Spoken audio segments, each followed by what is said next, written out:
Okay, dyan pa kayo? Salamat. Pero, mag-iisip na ako.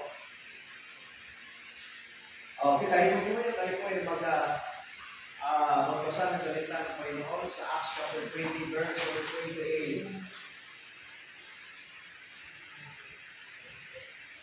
Bilis lang. Oo. Matay mo na. Masyado mo na abisa mo na tao.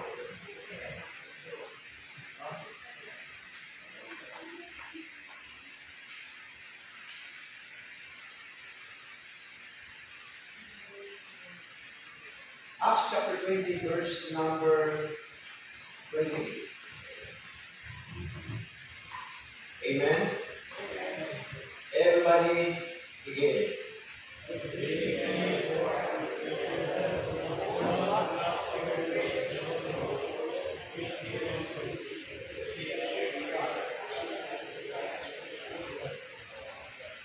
Amen.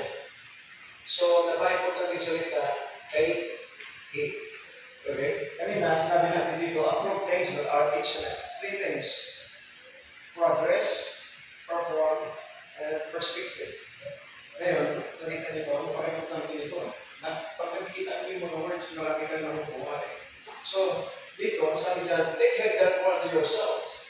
So, pag pinulik mo, sabi dito sa Philippians chapter 1, verse number 10, that you may approve things that are excellent, that you may be sincere, and without offense until the day of Christ. Until the day of Christ. 3 things. We need to become educated. We need to become experienced, and we need to become example. Okay, to become excellent, you need education. Amen?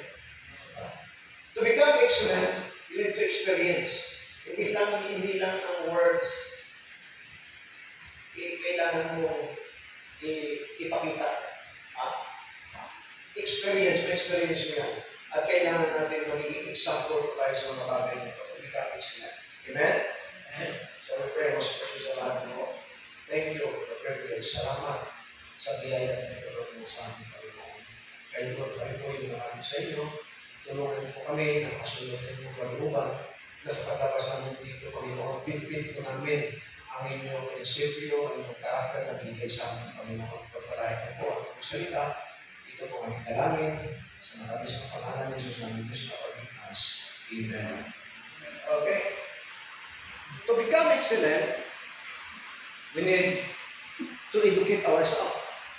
To become excellent, we need a right experience. To become excellent, we need to become example. Okay? But the problem is, in 1 Peter chapter 5, verse number 8, meron tayong problema. 1 Peter chapter 5, verse number 8. Kailangan natin excellent eh. Amen? Kailangan i-educate natin yung sarili natin. Kailangan natin ma-experience yung mga bagay na yan. Okay? Alam mo, pag wala kang experience, kahit gaano katalino, wala pa rin. Amen? How many years ni Brother Abel na-experience yung pag-aayos ng aircon? See? Kahit saan bagay na yan, saan gulo na yan, kahit tanungin mo siya, alam niya na. Tama? Pag pinasok mo yung kamay doon sa refrigerator o sa freezer, alam niya na kung ano problema. Bakit po? Nabase doon sa experience. Kung nyo, malalaman mo, brother, na yung tao na talagang hindi marunong umayos. Mag-ayos ng aircon, tama? Malalaman mo tao na talagang marami na sa excuses. Tama? Okay? Kaya, marami sa excuses. Hindi niya talaga alam. Bakit po? Hindi niya na-experience yung mga bagay niya.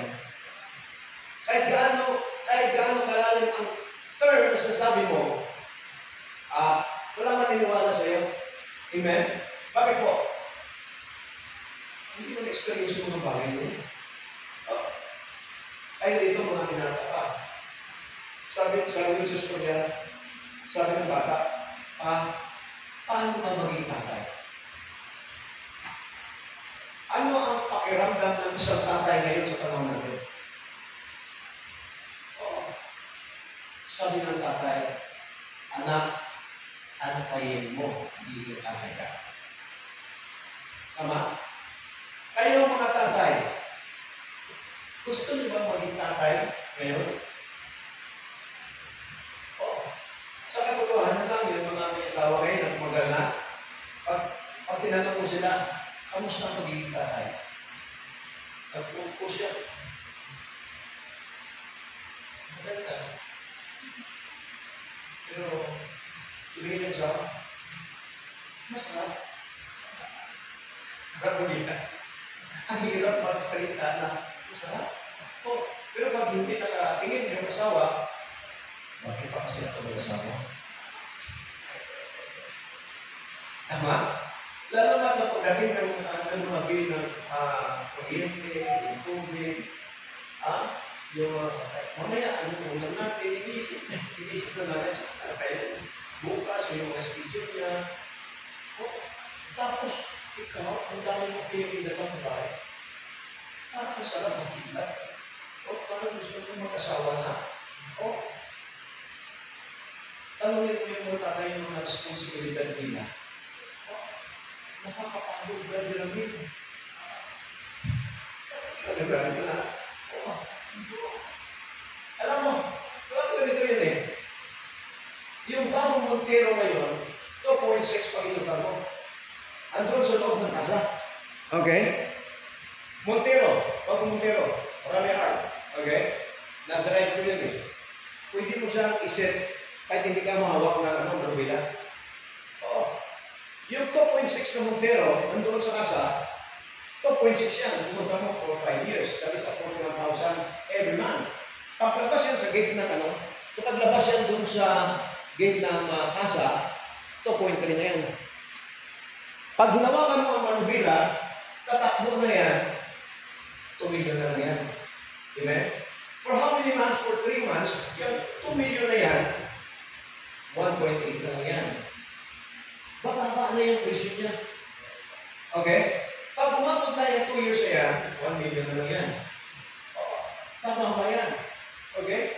Pagdating ng 5 taon yan, magkano na lang? 500 to 647,000 na lang. Ano ibig ko sabihin, Pastor? Ang puno mo? Ngayon, parang isip mo, routine, kailan kaya ang tapos ko? Kailan kaya ang tapos ko? Mga kapatid, paglabas mo dyan, you are depreciated spiritually. Tama? Bakit po? Pag-rin tayo sa mundo, ang daming mga accountability at responsibility sa mundo na nagawin natin. Amen? Marami. Bus natin, trabaho natin, traffic, lahat, bayan, ang dami po ang masasawag natin sa utak natin. Alam mo, sa isang taong paglilingkod mo sa Panginoon, biniglang at saka biniglang po, talagang sinunod mo mathematically, 4 days na sa isang taon. Ibilangin yun. 4 days lang sa isang taon na paglilingkod mo pa. Pero sa katotohanan, pag pumupo ka dyan, preaching sa aga, preaching sa tanghali, preaching sa hapon, dahil gabi, dahil ating gabi, kaya natapos. Yun ang, behind your brain, ang dami namin ang tingin iniisip. Bakit po? Sabi ka sa 1 Peter chapter 5, verse 8, what is? B, that is our responsibility. B, that is your responsibility. That is your accountability as a Christian, as a members, as a followers of Christ. Sabi ko nga, noong dati hindi ka Christian, wala nang problema eh. Bakit ngayon naging Christian ka? Ang bigat ng responsibilidad bilang sa Kristiyano. Kaso lang, bilang Kristiyano, marami ng mga kapala. Kasi, ang dami pinatawag na yan sa iyo, pag ginawa mo yung gawain mo para sa Panginoon, sabi ko sa iyo, tatawagin yung tiro. Pastor, pakanti ka. Pagtawagin yung isusunod yung Pastor, pakanti ka. Sige. Pagkatawag yung stomachs, pag tumawag yung expander, ang lahat ng masasakyan ng pastor kung sa Negros, ng mga matatanda, nag-try to magdaramin. Kasi sabi ni Pablo, I am Paul. Sabi ko nga sa inyo, ang mas may malaking ipagyabang, walang iba, si Paul. Pero bakit sinabi doon? I, Paul, a servant of Jesus Christ. See? Bakit po? Yung wala doon yung pagpapala sa pagyayabang. Saan yung pagpapala? Amen? Kagabi na, sabi sa akin, nung pumasok ako dun sa birthday, may kakabong nakakila ko, kung kilala mo. Sabi niya, Pastor John. Pero, hindi ko siya kilala. Huwag kasi siya, tapos yung tao ito. Siya na, Pastor Jason? Opo. Pastor John. Pero, sa kabila ng isip, ako dito.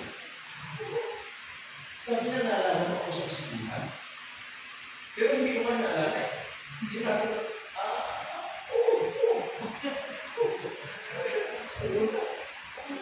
tapos na yung maya, siguro mga 15 minutes, tapos na, grabe ito yun. Wala pa rin. Hindi ko naalala. Tapos pag-ulit siya ng dito, kilala ako dito. Kasi hindi ko nakilala. Alam mo ba namin, paglabas namin sa birthday, lahat natapos na, tapos siya, ang lahat tapos na.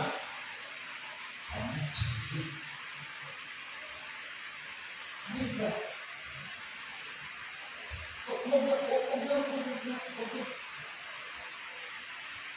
Hindi na ako sumbi, Pastor.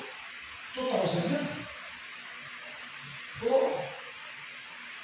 Ipag meron mga tao ganyan, halimbawa, hindi mo sila na nag-adreyo, kilala kita, nakasama kita, pag hindi mo sila, pag 2,000, magkano na? Just million. Iwan ko dito ngayon, iwan ko lang mamaya, baka may kilala dito. Tapos nagkakapunta, 2,000, di ba? Masarap yun. Akalain mo, why? As a servant, masarap po. Yung talagang inuutusan ka, inano ka, pinaganan ka. Bakit po? Ay, naku, ngayon po, nandito ka lang po na kayo. Nag-late ka na eh. Kasi sabi, pwede ka ba? Bukas. Saan? Kakakas tayo po. Pwede. Hindi pa ako sabi, sige. Kalain mo, privilege yan. Take heed. Be sober. So, kailangan natin badayan. Not only be sober, but be vigilant. Because your adversary, sino? May kapangyarihan ng diablo? Yes. Mag-ingat ka. Mag-ingat tayo. As what a roaring lion. Walk it about, seeking from him. Diba? Alam ng diablo kung saan kami na. Alam ng diablo. Okay? Bantayan mo, according sa Acts chapter 20, verse number 28, bantayan mo ang sarili mo. Right? Bantayan mo ang sarili mo. Pag ikaw na lang mag-isa, maraming tumatakbo sa isip mo. Amen? So, ibig sabihin, sinabi dyan ni Peter emphasize sa personal mo na vision. Amen? Be sober. Bantayan mo. Kahit sa salita ka rito, hindi mo kami natakot. Amen? Be sober. So, ibig sabihin, bakit sinabi ni Peter yan? Sa akin, si Satan yung kaaway natin. So, kung si Satan yung kaaway natin, sino target siya? That's number one. Bantayan mo ang sarili mo. Kailangan mo i-educar, kailangan mo i-experience At kailangan mo, ano yung pabalik? Magiging example ka.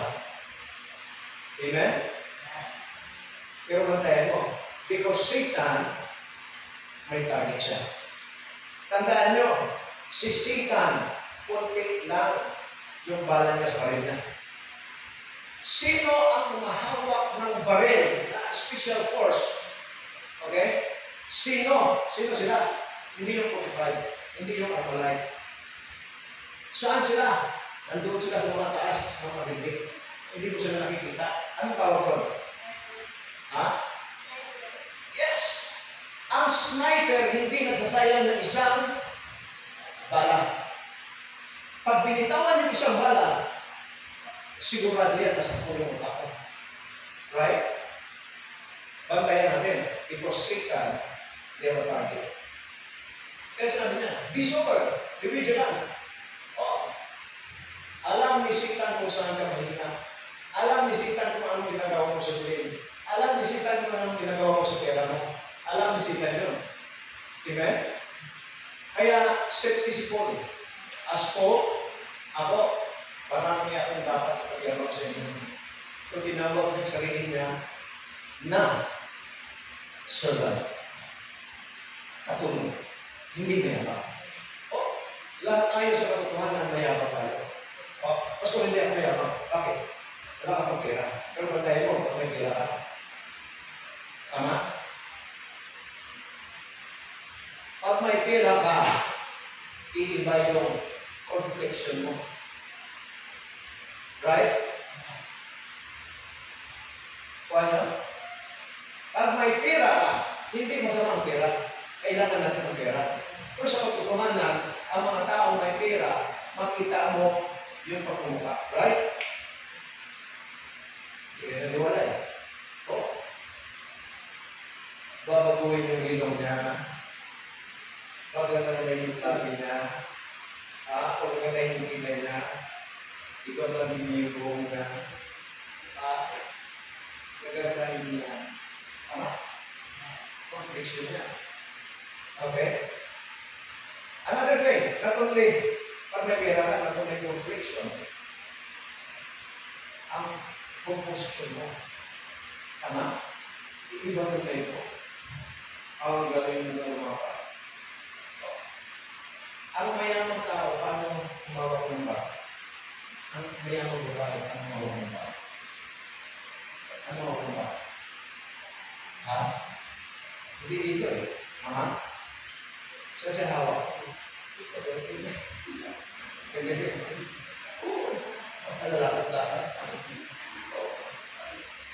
Dito yung nakalagay, di ba? Pero mga sigurista, hindi na nilagay yung pag dito. Dito yan. Okay. Tira yan. Be sober, be vigilant, because your adversary, the devil, as a roaring lion, walking about, seeking whom he may devour. You need to strive for excellence. Careful. Because Satan, according to this verse, they have a target. So kung target ka, hindi ultimo ang tao na targetin mo, tama? Bakit sniper mo isang tao? Because you are high value. Tama? High value ka. Importante ka. Sabi doon sa 1 Peter chapter 2, verse 9, you are a chosen generation. You are a peculiar people. Which is peculiar, taas yung kalidad mo. High value ka. O, hindi naman pwede tirahin ni Satan yung mga unbelievers. Tama? Sa kanya naman yan eh. Sa kanya tirahin niya. Ikaw. Bakit? Ano ka? Ano ka ng Diyos? But as many as receive him, give you power to become the Son of God, even to them that believe for His name. Ikaw ang titirahin. Amen? Amen. High value ka. High value ka. Kahit malayo ka, malapit ka, target ka ng Diablo. Paano pastor gawin para hindi ako target ng Diablo? Ang sabi sa Joshua, chapter 1, verse 9, meditate the word, what? Day and night. Mananangin tayo. Maganda yung subject natin kanina umaga. Mga kapatid, ang panalangin hindi lang mga asking. Protection din natin yan. Ang panalangin hindi lang mga protection. Provision din natin yan. Amen?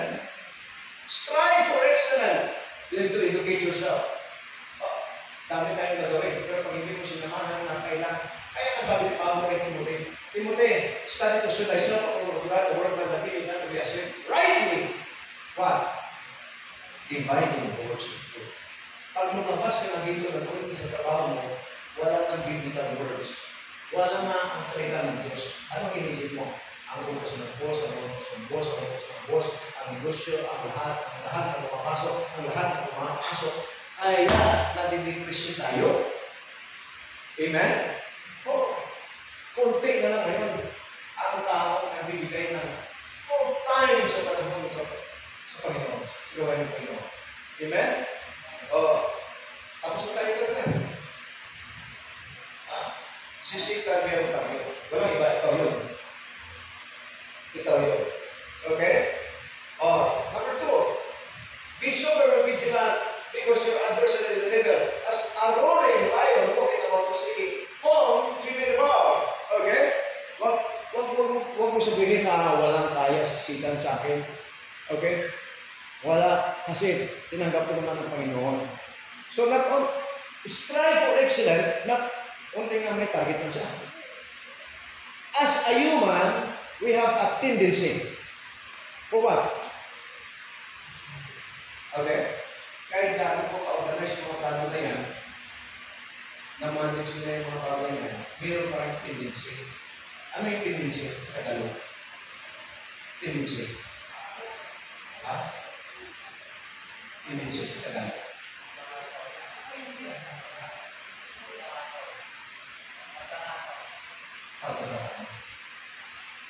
Tama? Tendency? Hindi. Ano yung tendency sa Tagalog? Ano yung tendency?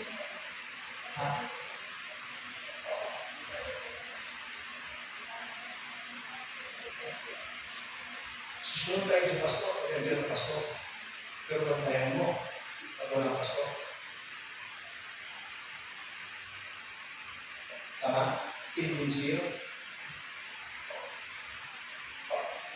At andyan ang nanay na pero, susunod ka, e kung wala ang nanay. Sabi na, aga na kayo matulog, aga na kayo matulog, aga. Pero ang nanay pumasok sa kwarto, anong tendency? Magsarap pa rin yung cellphone.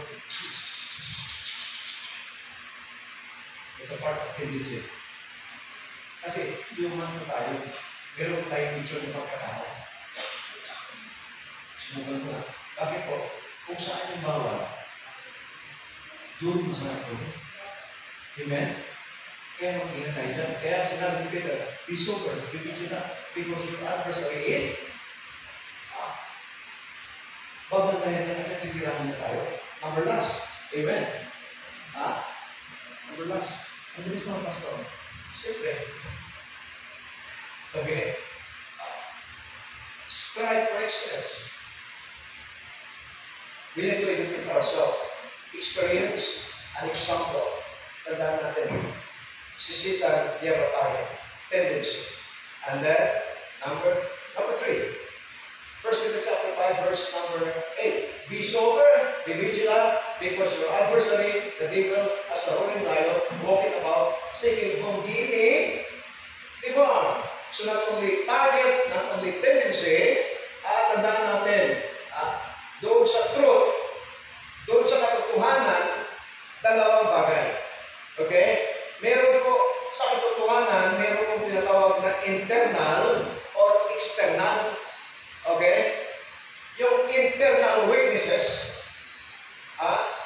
yung external, yung internal, meron po tayong kahinaan sa loob. Tama? Yung external weaknesses, ano yun? Worldly temptation. Ano ka? Kristiyano ka na. Ano ka? Ligtas ka na. Ano ka? Member ka sa iglesia nito. Sa katotohanan, pag nagkasala ka, apektado ang buong church. Yun ang katotohanan. Okay? So, ang external external, you have a worldly temptation. Hindi mo wala yan, hindi tasyo na yan. Number two, meron po tayong crisis. Yung crisis. Okay? Pag hindi ka nagsipag, darating ang crisis. O kapatid, sa dami ng mga tao magagaling ngayon. Tapos, wala ka sa buhay mo. Sa bilis ng mga takbo ng oras ngayon, nagtatampo ka pa, aatras ka pa, manghihina ka pa, saan ka kakapit? Wala kang katotohanan doon na aatras ka. Ang katotohanan doon, ang magpapatuloy ka. Ang katotohanan doon, talagang manatili ka. Amen? Manatili ka. Bakit po? Hindi po tayo naglilingkod sa tao. Hindi po tayo naglilingkod kung kanino ng opisyal. Naglilingkod po tayo. Ano katotohanan? Saan tayo naglilingkod? Sa Diyos. Amen? You need to encourage yourself. You need to encourage yourself. Okay? Paano man? Meron po tayong external witnesses. Worldly temptation, crisis, and another thing. Galatians chapter 6 verse 9. What you saw, did what you. Kung anong tinanim mo, yun ang naningin mo. Pastor, ang ibig sabihin, okay? Maliit lang yung tinanim mo. Mag-i-expect ka ng malaking mananim mo. No. Kailangan mo ilagay mo yung puso mo ito. Oh. Bakit po? Sabi ko kasi yung mga Panginoon, hindi na sisinayin. Ang Panginoon ay putol ng milagro sa buhay ng isang tao. Marami siyang pagpapahal sa buhay natin. Ano kailangan natin? Strive for excellence. You need commitment. Commitment. Commitment. Strive for excellence. In 1 Peter chapter 5, ganun tayo, sabi dyan sa 1 Peter chapter 5, chapter 5, 1 Peter chapter 5, verse number 8, 9, verse number 9. Ano sabi dyan? Paul resist steadfast in the faith, knowing that the same affliction are accomplished in your brethren. Yung problema niya, ganun din ang darating sa yung problema.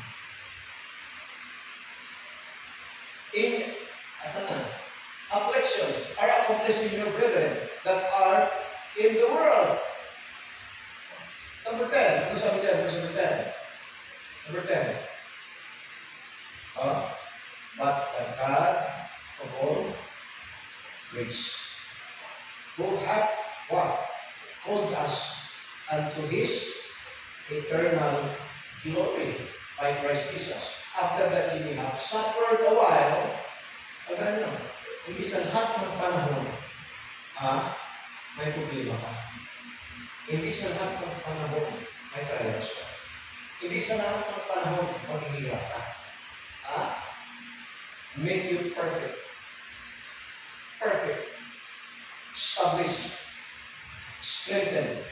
And what? Securely. Siguro mo lang na yung commitment mo kung wala kang pera, ngayon marami ka ng pera, may commitment ka pa rin. Amen? Ganun na kasi ito mga kapatid. Tandaan natin na meron tayong mga bagay na dapat gawin. Striving for excellence is we need to educate, experience, and to become an example sa papel ito. Dito ako natapos. Doon, hindi ito gawa-gawa na istorya. Yung kaibigan ko pastor sa mundo, okay, open siya eh. Nagpa-commitment din siya sa anniversary. Karon, ngayon, Brother Ramel, may lasing ko doon na yung Bible nalagay niya dito. Nalagay niya dito sa kaibigan niya. Tapos, lasing ko talaga yun. Pupunta sa simbahan sa ating ganyan. Ganyan. Pero Ano dito? Bible. Sabi ng pastor, Brad, saan ka punta? Sabi mo, kayo pastor, hindi po alam kung saan ako pupunta.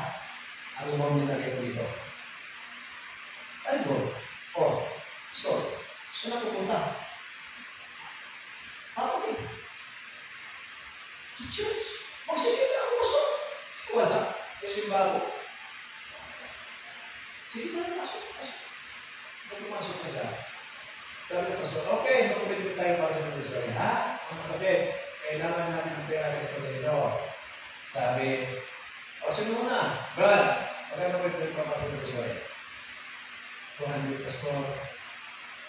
Sino ba? Ano siya sis? 250.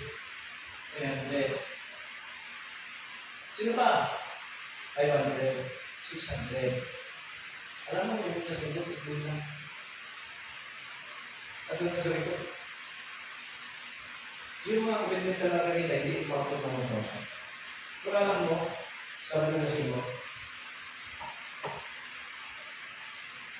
Pastor! Brad, bakit? Sa akin, nag-commitment ako para sa anniversary ng church natin. Magkano sa'yo? Tinanong, Pastor, magkano? 1,500! Sabi ng Pastor. Salamat po. Sabi ng Pastor. Pastor, yung mga media na kailangan ng mga nasingin. Bakit ba? Kasi yung mga pwede nila, isang daan sa kwenta. Ako, lasing ko ako. Huwag tayo sa akin. Natawa na rin ba? Pati hindi ka natin solve. Be sober, vigilant. Amen? Oo. Minsan, yung mga unbelievers, hindi lang natakot. Kaya mo natakot tayo. Dapat ba? Saan yung style dito? Amen? Nilitis na. Bakit po? Gawa ito ng Panginoon. Amen? Yan ang masagot. Pwede ba magkamali ang Panginoon sa paglagay sa hindi ko? Hindi po. Pwede ba magkamali ang Panginoon ng pagkatiwalaan ka sa mga bagay? Hindi po. Kaya sabi ko kanina,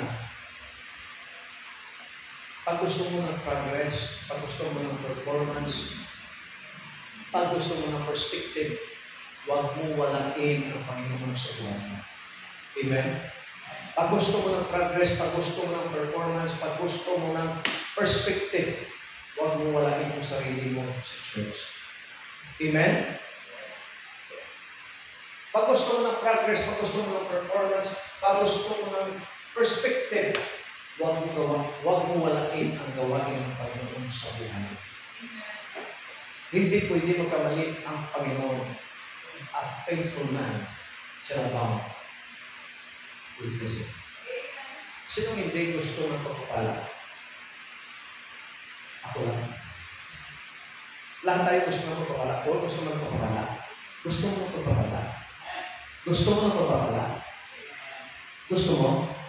Ayun ka. Ayun. Bakit ito? Gusto mo ng pagpapala? Bakit ka nakagigil? Parang nakalakahan siya. Sino ba magbibigay? Ito na lang.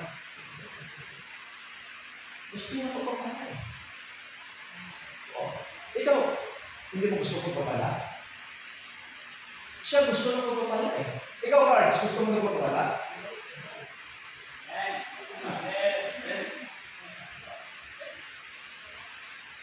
Lahat kayo gusto niyo ng papala? Bakit wala kayo nito?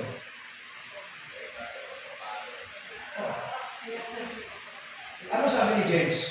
Chapter 4, verse 8. Drew nigh to God, and he will drew nigh to you. Diba po? Gusto nila pagpapala. Ikaw gusto mo pagpapala? Hindi, gusto mo pagpapala.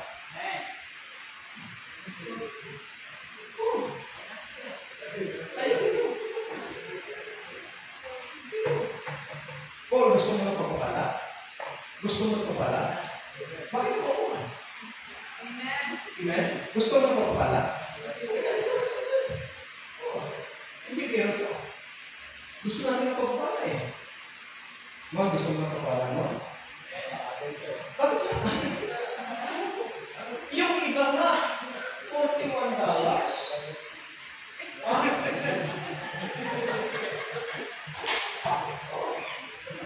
Ikaw din niya po, gusto mo ng pagpapala? Gusto mo ng pagpapala? Gusto mo ng pagpapala? Kagabi nakita ko, hindi ka gusto, pero pag sinabi $41, oh, gusto mo ng pagpapala? Gusto mo ng pagpapala? Halika mo.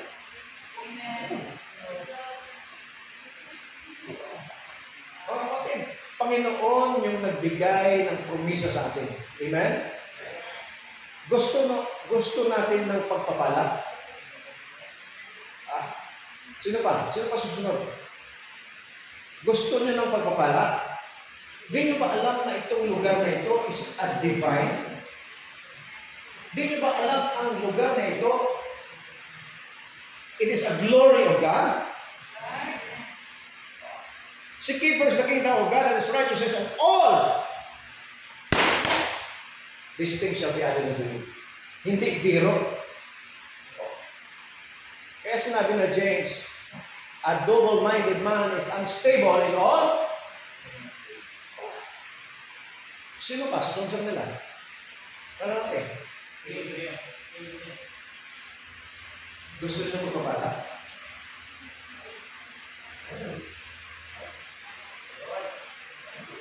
Sino pa sunod?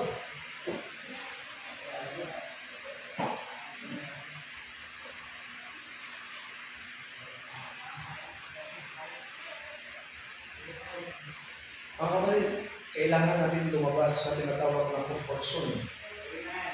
Lumabas ka sa lugar mo. Huwag mo sabihin na okay na ako dito. Ano? Sabihin ko lang sa inyo, kahit anong sabihin mo sa sakyan dyan, natikman ko. Nahawakan ko. Kaya buwan-buwan, iba-iba yung sasakyan ko. Pinag-drive na ako. At isang saya, pagpapala din yun. Amen? Sino pa sunod sa kanila?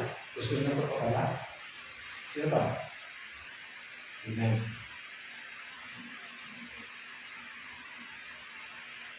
Oh. Ito, sumasahod lang ito dito ng 15,000. Sabi ko sa kanya, gusto mo ng pagpapala? Uy ka. Uy ka. Oh. Sobra pa ngayon, binigay ng Panginoon sa kanya. O, sino pa? Huwag mo maliitin at i-insult ko rin ng Panginoon. Desisyonan mo, Panginoon, gusto ko kapala. Gusto ko kapala. Sino pa? Seryoso ako, Panginoon. Kita yung mga kailangan mo. Sino pa? Kayo. Wala kang pangangailangan? Hindi. Wala kang naramdaman? Wala. Sino ba? Be super vigilant because your adversary is ruling. Amen? Sino ba? Sino ba? Pagkatapos na po.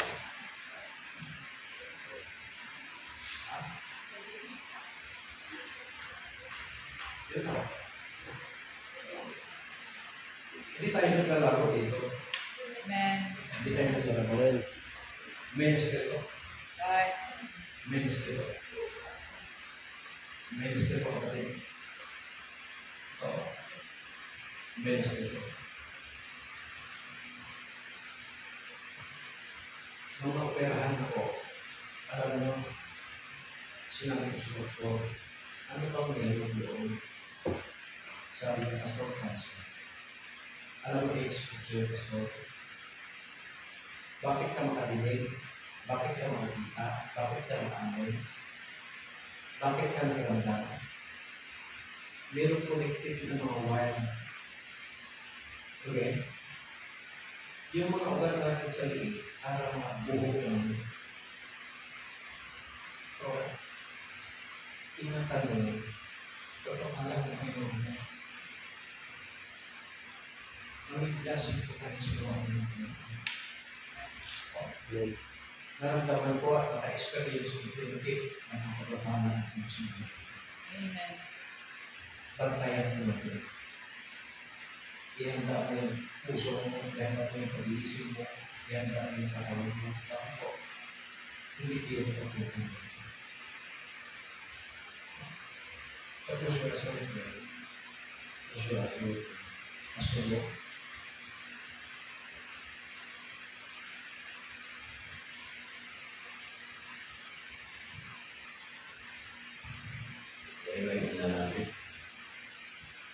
Our gracious and heavenly Father, we thank you so much that if we strive for excellence, dapat edukado kami sa salita ninyo.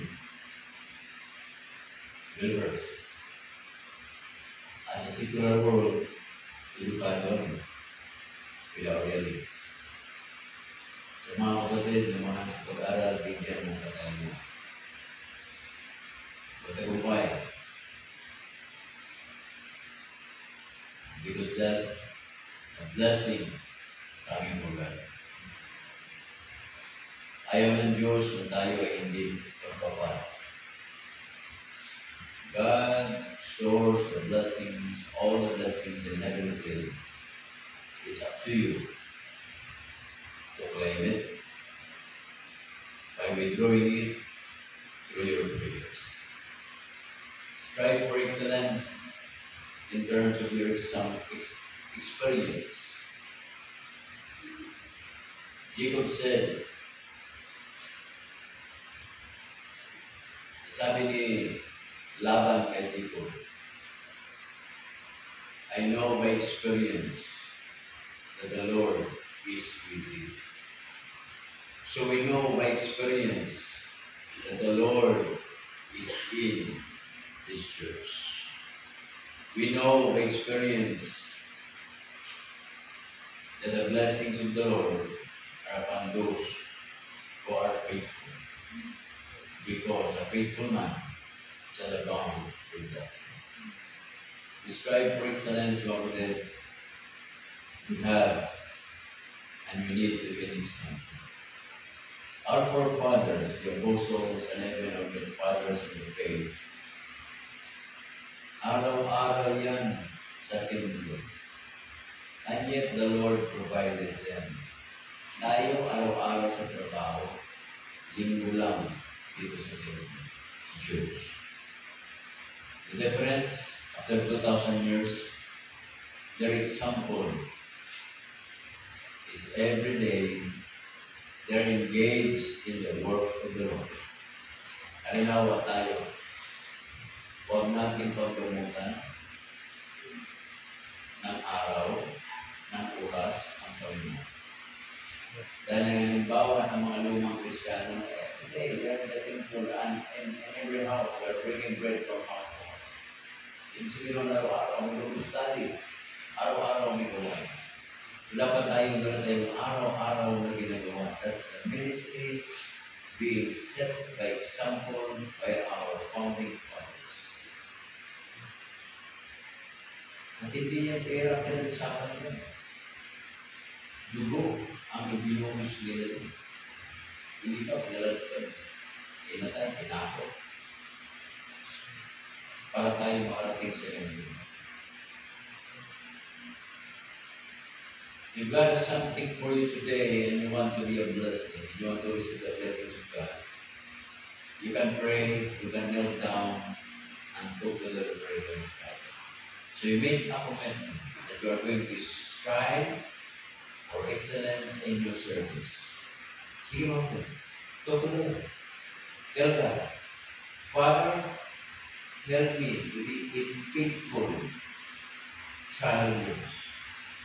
Help me to excel in terms of my education. Help me to excel in my experiences in life.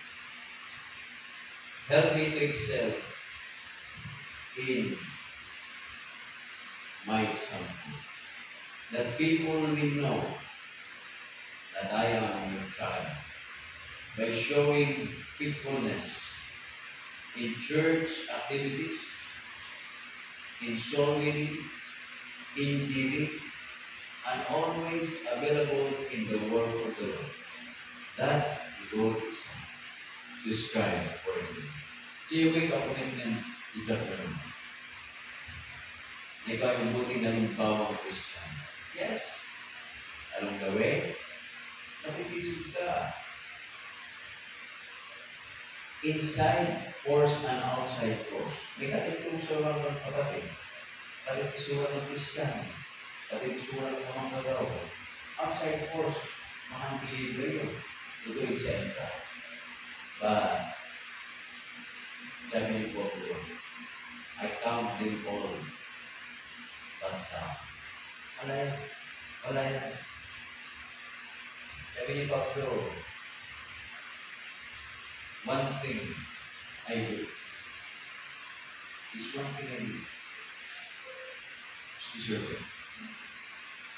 Do all things for the glory. Yun ang gawin natin dito.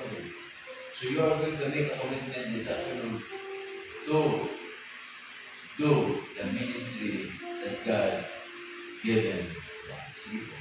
So you make a commitment.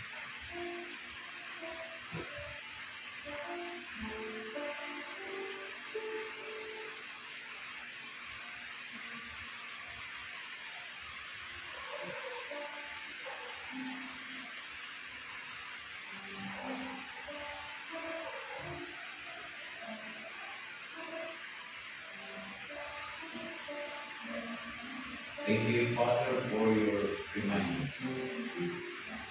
Thank you for your words. Thank you for your messenger, Father. Maraming salamat sa mga kapatid nandito. Truly, your words will remind us. Truly, your words will touch our hearts. And truly, your words will speak to us kung gaano tayo at sino tayo sa harapan ng Diyos. At ano ang nagawa natin doon sa mga ipinapagawa ng Diyos sa atin. Thank you for this reminder, so Father, and I pray that from time to time, we will have a commitment to serve you for good, for the better, for the best, and to be an excellent Christian. As we part ways, Father, take care of us, keep us safe. Mga kapatid namin, lagi ang bigay natin yung po sila mga ginagawa sa lugar na pagiging lahat ng buhay, bigyan na ng buhay. Yung mga engage sa business, blessing mo, Father, at araw, makita niyo mo sa amin na dapat patuloy na ng lilingkod sa inyo ang hanggang sa dalawang patuloy. Lahat ng ito aking dadalangin pinapasalamatan sa pagdating sa Padre Kristo, sa aming Diyos na ligtas. Amen. God bless us all. Okay natin ang kapatid na Brother Joey. Yes, Brother Joey.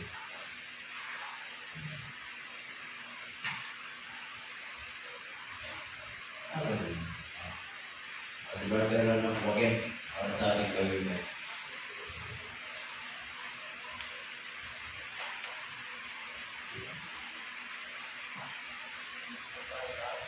Kapatid,